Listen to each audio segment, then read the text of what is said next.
एक फार्चूनर ਤੇ ਦੋ ਵੱਡੀਆਂ ਡਕੈਤੀਆਂ ਰੌਲਾ ਪੰਜਾਬ ਅਸੈਂਬਲੀ ਤੱਕ ਪਹੁੰਚ ਗਿਆ। ਸਾਬਕ ਐਮਪੀਏ ਦੇ ਘਰ ਝੰਗ ਦੇ ਵਿੱਚ ਇੱਕ ਫਾਰਚੂਨਰ ਤੇ ਸਵਾਰ 8 ਤੋਂ 9 ਬੰਦਿਆਂ ਨੇ ਡਕੈਤੀ ਦੀ ਵੱਡੀ ਵਾਰਦਾਤ ਕੀਤੀ। ਬਾਸਾਨੀ ਉਹ ਚਿਰਾਗਾਬਾਦ ਵਾਲੇ ਇੰਟਰਚੇਂਜ ਤੇ ਚੜ੍ਹਦੇ ਆ ਤੇ ਬੜੇ ਸਕੂਨ ਦੇ ਨਾਲ ਸਾਈਆਂ ਵਾਲੇ ਆ ਕੇ ਉਤਰਦੇ ਆ, ਸਾਹ ਲੈਂਦੇ ਆ, ਆਰਾਮ ਕਰਦੇ ਆ।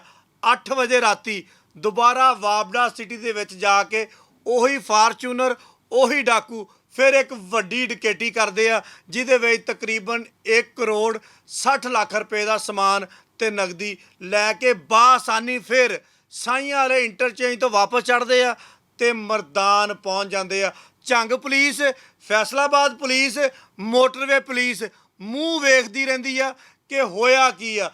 ਜਦੋਂ पंजाब असैंबली तक गल जाती आ रौला पैंदा वा, स्पीकर पंजाब असैंबली कहंदा कि जनाब सवेरे RPO Faisalabad, CPO Faisalabad, DPO Jhang सारे दे सारे असैंबली च आके जवाब देन कि साबक MPA का घर अगर महफूज नहीं हैगा तो फिर आम आदमी किस तरह महफूज होएगा। इसी जनाबे वाली रोज़ गल्लां करते हैं 70% जराइम घट गया, 71% घट गया, 72% घट गया, हमेशा रेशो कटते रहने हैं। तुसी देखो दीदा दलेरी उन्हां डाकुआं दी बेहिस्सी दोनों शहरों की पुलिस की मोटरवे पुलिस की कि बड़ी आसानी के नाल वो डकैती करते झंग दे विच मोटरवे चढ़ते आ, मोटरवे पुलिस सुत्ती रहिंदी आ, झंग पुलिस सुत्ती रहिंदी आ। वो आंदे साइयां वाले उतरते आ, साइयां वाले उतर के रैसट करते आ, रैसट करके फिर वारदात करते आ, फिर मोटरवे ते चढ़ जाते आ, फिर मोटरवे पुलिस सुत्ती रहिंदी आ।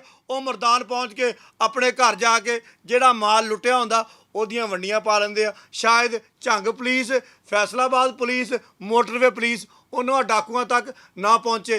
मैं पंजाब असैंबली वालों को यह गल दसना चाहना वा, मैं उन्होंने डाकुआं तक पहुँच गया वा।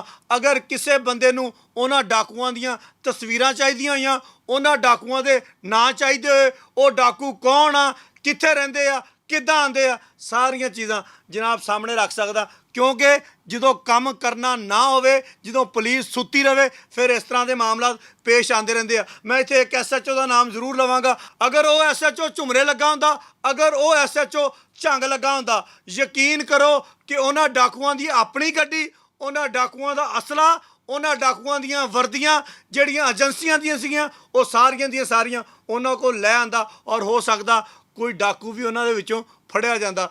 वो SHO का नाम है जी अली अकबर, SHO मिलरटाउन। मिलरटाउन के इलाके दे विचों एक गड्डी खोई गई, उन्हें फौरी तौर पर एक्शन लैके इस तरह उही गड्डी मोटरवे ते चढ़ी साइयां वालियों वो पिछे पिछे गया।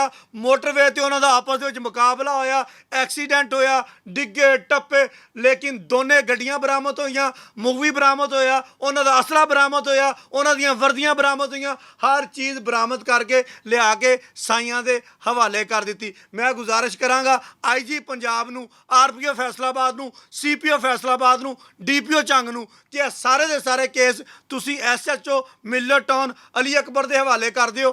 शायद इन्हां सारे डाकुआं नूं फड़ के कानून के कटहरे दे विच लै आवे। सिर्फ दस्सण दा मकसद ये सीगा कि असीं सिर्फ यह फिगर उपर चला गया, यह फिगर घट गया, इन्ने डाकू फड़ ले, इन्ने चोर फड़ ले, इन्ने मनशियात फरोश फड़ ले, अपनों को बिछड़ों से मिला दिया। इन्हां चीज़ों तो बाहर निकलो। पता लगना चाहिए कम हुंदा पिया वा।